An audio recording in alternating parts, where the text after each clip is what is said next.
लोकसभा चुनाव 2024 के जैसे परिणाम निकलकर सामने आए हैं दर्शकों, उसके बाद आपके पक्ष और विपक्ष दोनों तरफ खुशी देखी जा रही है। दोनों पार्टियां अपने सरकार बनाने का दावा ठोक रही हैं। वैसे अगर सबसे बड़ी पार्टी बीजेपी बनकर उभरी है तो सबसे पहले सरकार बनाने का उनको ही मौका दिया जाएगा। लेकिन देश में ये एक बात तो ये साफ हो गई कि इस बार देश में एक परिवर्तन की लहर देखी गई और उस परिवर्तन की लहर में अच्छे बड़े बड़े नेता बह गए। आइए इस वीडियो में हम इसी बात पर चर्चा करते हैं कि इस परिवर्तन की लहर में कौन कौन बड़े नेता अपना चुनाव हार गए हैं और कौन कौन बड़े नेता अपना चुनाव बचाने में कामयाब रहे हैं। सबसे पहले शुरुआत करते हैं सबसे बड़ी हॉट सीट की। वो आती है आपके अमेठी से और अमेठी से स्मृति ईरानी भारी बड़े अंतर से इस बार चुनाव हार गई है। कांग्रेस के उम्मीदवार केएल शर्मा ने उनको भारी मतों से हराया है। वहीं अगर अगली सीट की बात करें दर्शकों तो वो आती है अरुणाचल वेस्ट से और अरुणाचल वेस्ट में उम्मीदवार थे किरेन रिजिजू जी, जो आपको केंद्र में मंत्री भी आपको देखने को मिले। वो अपना चुनाव जीतने में कामयाब रहे। इस सीट पे भी संशय के बादल छाए हुए थे दर्शकों। वहीं अगर तीसरी सीट की बात की जाए तो कन्नौज की सीट थी और कन्नौज की सीट आराम से अखिलेश यादव जी ने जीत ली। वहीं अगर चौथी सीट की बात की जाए तो वो थी करनाल की सीट और जहां पर कड़ी टक्कर इस बार देखने को मिली हरियाणा के पूर्व मुख्यमंत्री मनोहर लाल खट्टर जी। वहीं अगर कांग्रेस प्रत्याशी दिवांशु बुद्धि राजा के बीच में एक कड़ी टक्कर देखने को मिली, लेकिन अंत में चुनावी परिणाम आपके बीजेपी की तरफ गए और हरियाणा के पूर्व मुख्यमंत्री मनोहर लाल खट्टर जी इस चुनाव को जीतने में कामयाब रहे। वहीं अगली इस सीट की बात की जाए तो वो कुरुक्षेत्र हरियाणा की सीट थी, जहां पर नवीन जिंदल जी जो पहले कांग्रेस में थे और वो उन्होंने चुनाव से पहले अपना पाला बदला था, वो भी अपना चुनाव जीतने में कामयाब रहे। वहीं अगर अगली सीट की बात की जाए दर्शकों तो वो है कृष्णानगर पश्चिम बंगाल की सीट और वहाँ पर एक बड़ा चेहरा महुआ मोइत्रा, जो आपने देखा होगा चुनाव से पहले काफ़ी सुर्खियों में रही आपके लोकसभा के डाटा लीक करने को लेकर, वो भी अपना चुनाव जीतने में इस बार कामयाब रही। इसके बाद सीट आती है लोकसभा स्पीकर ओम बिरला जी की और ओम बिरला जी को शायद ऐसा कोई होगा जो भारत में नहीं जानता होगा और ओम बिरला जी का चुनाव भी इस बार फंस चुका था और करीब सिर्फ 40,000 वोटों से वो इस बार भी जीतने में कामयाब रहे, यानी कि अपनी सीट बचाने में कामयाब हुए।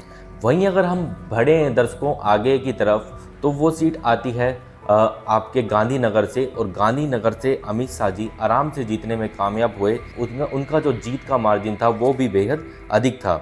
वहीं अगर गुना उत्तर प्रदेश की बात की जाए तो और वहाँ से भी आपके बीजेपी के कद्दावर नेता जो पहले कांग्रेस में भी थे ज्योतिरादित्य सिंधिया जी आते हैं और वो भी भारी मतों से जीतने में कामयाब रहे। वहीं अगली सीट आती है गोरखपुर उत्तर प्रदेश की और वहां से भी रवि किशन जी भारी मतों से जीतने में कामयाब रहे दर्शकों। यहां पर मुकाबला सपा के साथ था और सपा के प्रत्याशी को उन्होंने हरा दिया। अगर अगली सीट की बात की जाए दर्शकों तो वो आती है छिंदवाड़ा मध्य प्रदेश से और यहाँ पर कांग्रेस के बड़े नेता कमलनाथ जी, जो मध्य प्रदेश में मुख्यमंत्री का भी चेहरा रहे इस बार चुनाव में और पहले वो मुख्यमंत्री भी रह चुके हैं, उनके बेटे नकुल नाथ जी इस बार छिंदवाड़ा से अपना चुनाव हार गए और बीजेपी प्रत्याशी बंटी विवेक साहू इस बार अपना चुनाव जीतने में कामयाब रहे दर्शकों। वहीं अगर एक सीट की बात की जाए तो जोरहाट असम की सीट है। यहाँ से अगर बात की जाए तो गौरव गोगोई जी वापस से अपना चुनाव जीतने में कामयाब रहे हैं दर्शकों। वहीं अगर अगली सीट की बात करी जाए तो ये सीट भी काफ़ी हॉट सीट है और ये आती है दर्शकों डायमंड हार्बर से, जो पश्चिम बंगाल में सीट थी और यहाँ पर ममता बनर्जी के भतीजे जो कहीं ना कहीं उनके उत्तराधिकारी भी माने जा रहे हैं, अभिषेक बनर्जी उम्मीदवार थे और अभिषेक बनर्जी आराम से जीतने में कामयाब रहे। उन्होंने बीजेपी उम्मीदवार को यहाँ पर हराया दर्शकों। वहीं अगर अगली सीट की बात की जाए तो वो आती है चंडीगढ़ से और दर्शकों चंडीगढ़ की सीट के लिए हमने लगातार आपको भविष्यवाणी की थी, आपको हमने अमेठी की सीट के लिए भी बताया था और ऐसी ही हमारी भविष्यवाणी सटीक साबित होते हुए ये हुआ कि इस बार ये सीट आपके इंडिया गठबंधन जीतने में कामयाब रहा। यहाँ पर उम्मीदवार थे कांग्रेस की तरफ से मनीष तिवारी जी, वो अपना चुनाव जीतने में कामयाब रहे। मनीष तिवारी जी कांग्रेस के एक बहुत बड़े नेता हैं, इन्होंने भी अपना चुनाव निकाल लिया। इन सीटों के लिए हमने पहले से ही भविष्यवाणी कर दी थी और वो भविष्यवाणी हमारी भी सटीक साबित हुई। अगली सीट आती है आपके नागपुर से और नागपुर महाराष्ट्र से अगर जो उम्मीदवार की बात करूं तो वो थे नितिन गडकरी जी, जो आपको सड़कों को बनाने के लिए अभी देश में विख्यात हैं। नितिन गडकरी जी अपना चुनाव जीतने में कामयाब रहे हैं, और पर इस बार उनका भी मार्जिन जीत का कम हुआ है। नई दिल्ली की एक सीट थी जहां पर ये भी हॉट सीट बन गई, क्योंकि यहां पर आपके पूर्व विदेश मंत्री सुषमा स्वराज जी की पुत्री बांसुरी स्वराज जी खड़ी थी उम्मीदवार, और वो वहाँ पर अगर आम आदमी पार्टी के उम्मीदवार ने सीधी टक्कर दे रहा था, वो था सोमनाथ भारती जी, और वो आराम से उनको हराने में कामयाब रही और बांसुरी स्वराज जी ने इस बार अपना चुनाव जीत लिया। वहीं दर्शकों, एक सीट आती है नॉर्थ ईस्ट दिल्ली की, वहाँ पर जो सीधी टक्कर थी मनोज तिवारी वर्सेस कन्हैया कुमार जी की, तो सीधा सीधा इनमें कड़ा मुकाबला देखा जा रहा था, लेकिन जो रिजल्ट्स निकल कर सामने आए उनमें मनोज तिवारी जी आराम से अपना चुनाव जीतने में दर्शकों कामयाब रहे। अगली सीट आती है दर्शकों पाटलिपुत्र की, और पाटलिपुत्र में आपके मीसा भारती उम्मीदवार थी आरजेडी की तरफ से। यह वही उम्मीदवार है जिन्होंने अभी लालू यादव जी को अपनी किडनी भी दी है। तो मीसा भारती उम्मीदवार थी, और बीजेपी से जो उम्मीदवार था उनको यहाँ पर वो हराने में कामयाब रही दर्शकों। वहीं अगर अगली सीट की बात करें तो वो आती है बिहार से ही, पटना साहिब की वो सीट थी, और रविशंकर प्रसाद जी इस सीट को जीतने में कामयाब रहे दर्शकों। वहीं अगर अगली सीट की बात करी जाए तो वो थी पुरी की सीट, और पुरी में उम्मीदवार थे संबित पात्रा जी, और संबित पात्रा जी भी अपना चुनाव जीतने में कामयाब रहे दर्शकों। वहीं अगर हम अगली सीट की तरफ बढ़ें तो वो काफ़ी कंट्रोवर्शियल रही चुनाव से पहले, वो थी पूर्णिया बिहार की सीट, और पूर्णिया से आपके पप्पू यादव जी पहले कांग्रेस में शामिल हुए, उसके बाद कांग्रेस ने उनको टिकट नहीं दिया, जिसके बाद वो निर्दलीय चुनाव लड़ने का उन्होंने फैसला किया, और निर्दलीय चुनाव लड़ते हुए उन्होंने अपनी सीट जीतने में कामयाब हुए हैं दर्शकों। ये काफ़ी हॉट सीट थी और उनके लिए नाक की बात हो गई थी। अपने सभी विरोधियों को जिन्होंने ये उनको टिकट देने का नहीं फैसला किया, उनके करारा जवाब दिया है इस जीत के माध्यम से। अगली सीट आती है दर्शकों बाड़मेर से, और बाड़मेर में इस बार आपके कांग्रेस वर्सेज एक निर्दलीय उम्मीदवार थे रविंदर सिंह भाटी, जिसकी चर्चा आपने सोशल मीडिया से लेकर मीडिया पे काफ़ी सुनी होगी। सोशल मीडिया तो उनको लगातार विजेता बता रहा था, लेकिन हम आपको लगातार बता रहे थे कि कांग्रेस इस सीट से इस बार विजय होने वाली है, और वैसे ही आंकड़े निकल कर आए दर्शकों। बाड़मेर राजस्थान की सीट से आपके उमेदा राम बेनीवाल जी जीतने में कामयाब रहे।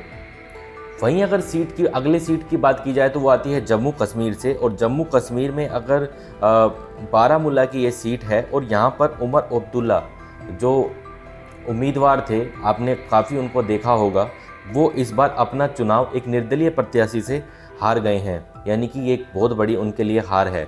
अगर जम्मू कश्मीर की तरफ बढ़ें तो जम्मू कश्मीर में आती है दूसरी बड़ी नेता महबूबा मुफ्ती, जिनकी पीडीपी पार्टी है, वो भी अपना चुनाव इस बार नेशनल कॉन्फ्रेंस के नेता से हार गई हैं, यानी कि दो बड़े नेता आप जम्मू कश्मीर से हारते हुए इस बार दिखाई दिए हैं दर्शकों।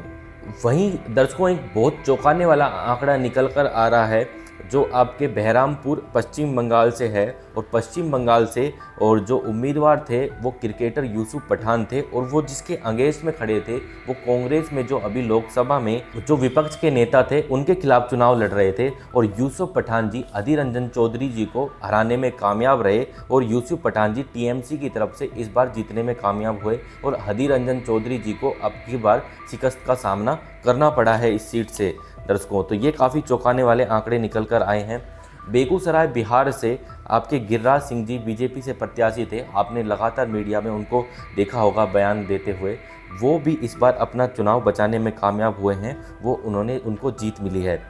मंडी से उम्मीदवार थी आपके कंगना रनावत जी, और लगातार उनकी सीट को लेकर दर्शकों चर्चा थी, और इस बार मंडी से आपके कंगना रनावत जी जीतने में कामयाब रही है दर्शकों, और कांग्रेस के उम्मीदवार विक्रमादित्य सिंह जी को इस बार हराने में वो कामयाब रही हैं, यानी कि पहली उनकी पारी हिट रही है।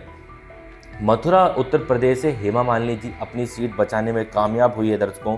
वहीं अगर हम बात करें मुंबई नॉर्थ की, तो मुंबई नॉर्थ की अगर बात करें तो वहाँ से भी बीजेपी के कद्दावर नेता पीयूष गोयल जी उम्मीदवार थे, और पीयूष गोयल जी भी भारी मतों से इस बार विजयी मुंबई नॉर्थ की बात करें। पीयूष गोयल जी के लिए अगर बात भी की जाए तो वो पहली बार अपना चुनाव लड़ रहे थे, इससे पहले वो राज्यसभा से सांसद थे। मेरठ उत्तर प्रदेश से अगर बात की जाए तो वहाँ पर भी एक बेहद हॉट सीट बन गई थी, क्योंकि भगवान राम का किरदार निभाने वाले अरुण गोविल जी इस बार उम्मीदवार थे बीजेपी की तरफ से, और लगातार कल ये देखा जा रहा था कि वो पिछड़ते हुए दिखाई दे रहे थे, लेकिन अंत आते आते वो भी अपनी सीट को बचाने में कामयाब रहे, और उनकी सीट पर भी उनको भी जीत का स्वाद चखने को मिल गया। वहीं अगर अगली सीट की बात करें तो वो आती है राजगढ़ मध्य प्रदेश से दर्शकों, और वहाँ पर उसको लेकर हमने आपको पहले ही सटीक भविष्यवाणी कर दी थी और कह दिया था कि दिग्गी राजा जी यानी दिग्विजय सिंह जी इस बार हारते हुए आपको दिखाई देंगे, और वैसा ही कुछ हुआ। रोडमल नागर जी जो वहाँ पर बीजेपी की तरफ से उम्मीदवार थे वो अपना चुनाव जीतने में कामयाब रहे हैं दर्शकों। वहीं अगर अगली सीट की बात की जाए तो वो आती है मैनपुरी उत्तर प्रदेश से, और वहाँ इस सीट के लिए भी हमने पहले से ही सटीक भविष्यवाणी कर दी थी और ये हमारी सटीक भविष्यवाणी बिल्कुल सटीक साबित हुई है दर्शकों। डिम्पल यादव जी इस बार वापस से इस बार चुनाव जीतने में यहाँ पर कामयाब रही है दर्शकों। वहीं अगर अगली सीट की बात करें तो रायबरेली की सीट आती है। रायबरेली से अगर सबसे बड़े चेहरे की बात की जाए तो वो राहुल गांधी जी आते हैं, और राहुल गांधी जी के लिए भी हमने पहले से ही सटीक भविष्यवाणी कर दी थी, और राहुल गांधी जी भारी मतों से इस बार वहां से जीत कर आ रहे हैं दर्शकों। करीब उनका मत प्रतिशत 3 लाख से भी अधिक है दर्शकों। तो ये इसकी भविष्यवाणी भी हमने पहले ही कर दी थी और हमने बताया था कि इस बार आराम से आपको रायबरेली से राहुल गांधी जी जीतते हुए दिखाई देंगे। अगली सीट आती है दर्शकों लखनऊ की, और लखनऊ में इस बार चुनाव फंस गया था, हमने भी आपको बताया था दर्शकों, और इस बार उस चुनाव को फंसे हुए चुनाव को राजनाथ सिंह जी बचाने में तो कामयाब रहे, लेकिन उनका मार्जिन 70,000 तक ही आ गया दर्शकों। तो यानी कि राजनाथ सिंह यहाँ से जीत तो गए, लेकिन सपा प्रत्याशी ने उनको कड़ी टक्कर दी है इस बार लखनऊ में दर्शकों। वहीं अगर अगली सीट की बात करें दर्शकों वो तो आती है वायनाड केरल से, और केरल से इस बार उम्मीदवार थे वापस से राहुल गांधी जी, और राहुल गांधी जी भी इस बार वायनाड से भी भारी मतों से जीतने में कामयाब रहे हैं दर्शकों। वहीं अगर अगली सीट की बात की जाए तो वो आती है विदिशा मध्य प्रदेश से। यहाँ पर अगर बात की जाए तो मध्य प्रदेश के पूर्व मुख्यमंत्री शिवराज सिंह चौहान जी उम्मीदवार थे, और वो भी भारी मतों से आपके जीतने में कामयाब रहे हैं दर्शकों। वहीं अगर अगली सीट की बात करी जाए तो वो आती है वाराणसी से, और वाराणसी से प्रधानमंत्री मोदी खुद से उम्मीदवार थे, और वो पिछले बार भी यहीं से उम्मीदवार थे, 2014 में भी यहीं से उम्मीदवार थे, लेकिन उनका मार्जिन बेहद कम हुआ है इस बार। वो सिर्फ 1-1.5 लाख के आसपास आ गया, जो 5 लाख से भी अधिक वोटों से जीते थे। वो जीतने में तो कामयाब हुए, लेकिन उनका चुनाव फंसता हुआ दिखाई दिया दर्शकों। वहीं अगर अगली सीट की बात करें तो वो आती है संबलपुर उड़ीसा से, और यहाँ पर जो केंद्रीय मंत्री थे धर्मेंद्र प्रधान जी जीतने में कामयाब रहे दर्शकों। वहीं अगर सारण बिहार की बात करें तो वहाँ पर राजीव प्रताप रूडी जी जो लगातार पीछे चल रहे थे शुरुआत में, लेकिन अंत में जीतने में कामयाब रहे हैं दर्शकों, और उन्होंने यानी कि लालू जी की पुत्री को उन्होंने हराने में वो कामयाब रहे हैं। अगली सीट आती है जिसने सबको चौंका दिया, वो थी सुल्तानपुर की सीट, और वहाँ पर मेनका गांधी जी इस बार अपना चुनाव हार गई है दर्शकों। यानी कि साफ साफ है कि सपा उम्मीदवार ने उनको वहाँ से शिकस्त का सामना करना पड़ा है। वहीं अगर अगली सीट की बात करें दर्शकों तो वो आती है हासन कर्नाटका से, और इस बार ये काफ़ी सुर्खियों में बनी रही क्योंकि प्रज्वल रमन्ना का मामला पूरे देश में उठा, और यहाँ पर अगर जेडीएस के उम्मीदवार थे, आपके एनडीए के साथ गठबंधन में ये पार्टी थी, लेकिन वो अपना चुनाव हारने में कामयाब रहे और कांग्रेस प्रत्याशी ने उनको अपना चुनाव हरा दिया है दर्शकों। अगली सीट आती है हमीरपुर हिमाचल प्रदेश से, और हमीरपुर हिमाचल प्रदेश से बात करें तो केंद्रीय मंत्री अनुराग ठाकुर जी आते हैं, और वो वहाँ से अपना चुनाव जीतने में कामयाब रहे दर्शकों।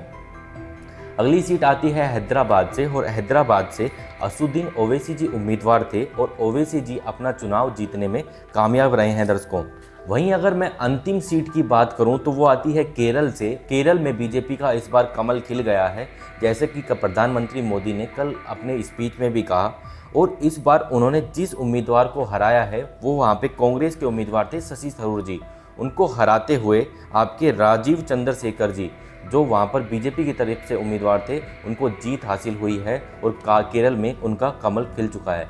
तो दर्शकों ये थे आपकी ऐसी हॉट सीट जहाँ पर कुछ उम्मीदवारों को हार का सामना करना पड़ा तो कुछ उम्मीदवारों को जीत के सामना करना पड़ा। यानी कि देश में जो परिवर्तन की लहर दिखाई दे रही थी, उस परिवर्तन की लहर में बड़े बड़े नेता आपके बहते दिखे, चाहे वो आपके एनडीए से थे या फिर इंडिया गठबंधन से, वो उनको हार का सामना करते हुए आपने देखा। हमने अभी आपको बताया कि विभिन्न भविष्यवाणियाँ जो हमने आपके चुनाव के बीच में की थी, हमारी कैसे सटीक साबित हुई हैं दर्शकों इन सीटों पर। अभी के लिए इस वीडियो में इतना ही। अगर आपको ये वीडियो पसंद आया हो तो वीडियो को लाइक कीजिएगा। अगर आपको हमारा काम पसंद आ रहा है तो चैनल को सब्सक्राइब कीजिए, और बेल आइकन को जो साथ में लगा है उसको दबा लीजिए। साथ ही अभी के लिए इस वीडियो में इतना ही, फिर मिलेंगे आपको किसी अन्य वीडियो के साथ। तब तक के लिए जय हिंद, जय भारत।